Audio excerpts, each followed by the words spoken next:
नमस्कार, वीणाज रेसिपीजमध्ये तुम्हा सर्वांचे मनपूर्वक स्वागत करते। आज आपण करणार आहोत रगडा पॅटीस। साहित्य तुम्हाला सांगते। रगड्याला मी पांढरे वाटाणे मी काल रात्री भिजत टाकलेले होते, ते सकाळी कुकरला उकडून घेतलेले आहेत। ते छान असे मऊसर उकडले गेलेले आहेत। रगड्याला घालायलाच हा बटाटा घेतलेला आहे, फोडणीत घालायचा आहे तो। ह्याच्यातलाच कांदा मी हा रगड्यासाठी वापरणार आहे, टोमॅटो पण रगड्यासाठी वापरणार आहे, कोथिंबीर पण रगड्यासाठी वापरणार आहे आणि ह्याच्यात जे पदार्थ आहेत त्याच्यातले निम्मे पदार्थ पॅटीसमध्ये घालणार आहे।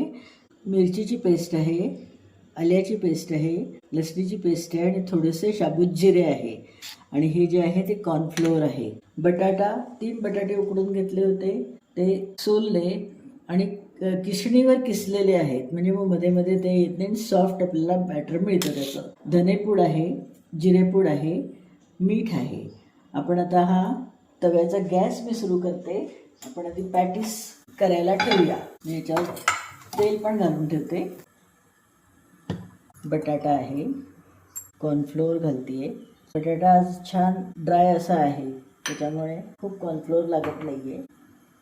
मिरचीचा ठेचा, लसूण, आल्याची पेस्ट, थोडंसं जिरं घालते याच्यामध्ये, मीठ घालते आणि कोथिंबीर घालते। सगळं आपण मिक्स करूया आणि पॅटीस करायला ठेवूया। अगदी बटाटा छानच मिळाला आहे मला आज, अजिबात पाणी सोडत नाही आहे, पण मीठ घातल्यानंतर मात्र लगेच पॅटीस करायला घ्यायचे, कारण की त्याला पाणी सुटतं। त्यामुळे करायच्या वेळेस अगदी शेवटी मीठ घालायचं आणि पॅटीस करायला घ्यायचे। हे आपलं सगळं साहित्य एकत्र करून झालेलं आहे पॅटीसचं।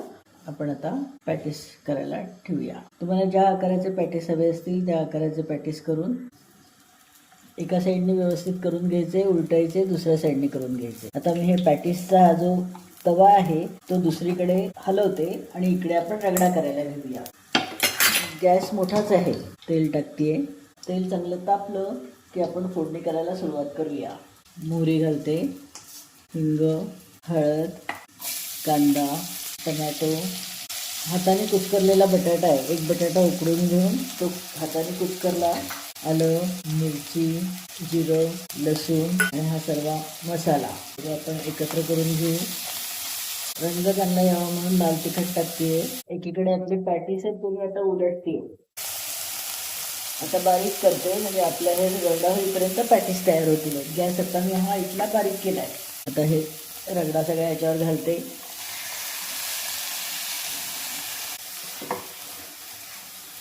इकडे या पॅटीसकडे लक्ष ठेवायचं जरा, मध्ये मध्ये पॅटीस झालेला आहे, हा पण एका बाजूने व्हायचा आहे। तो झाला की आपण गॅस बंद करू। स्मॅशरने मी थोडं मॅश करून घेते, म्हणजे रगडा पॅटीस चांगला मिळून येतो। कोथिंबीर टाकते। रगडा थोडासा पातळ लागतो, त्याच्यामुळे मी साधारण 1 वाटी पाणी घातलेलं आहे। आता मी रगडा इकडे शिफ्ट करते, म्हणजे तुम्हाला मी पॅटीस दाखवू शकते। रगड्याचं हे इकडे शिफ्ट करते, पॅटीस इकडे शिफ्ट करते। पॅटीसचा रंग बघा किती छान आलाय। रगडा हा करता करता अळतो, त्याच्यामुळे जेव्हा आपण वाढायला घेतो तेव्हा जर अळला तर पाणी ॲड करायचं। चांगला सरसरीत रगडा असला की खायला मजा येते। आता याची कन्सिस्टन्सी परफेक्ट झालेली आहे। आता आपला पॅटीस तयार आहे, रगडा एकीकडे उकळतोय, तो तयार आहे। आपण आता प्लेटिंग करूया। तुम्ही बघा दोन्हीकडनं व्यवस्थित झालेले आहेत, अगदी खमंग, खुसखुशीत आणि छान।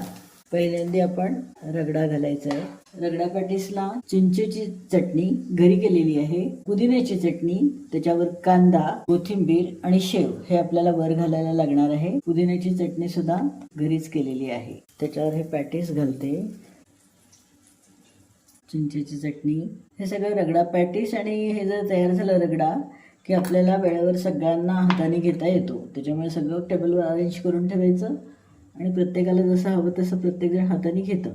कांदा घालते, परत थोडासा याच्यावर पॅटीसवर अगदी थोडा थोडा रगडा घालूया। शेव घातली, कोथिंबीर। आपली रगडा पॅटीसची प्लेट तयार झालेली आहे। आवडते की नाही सांगा, करून बघा। धन्यवाद।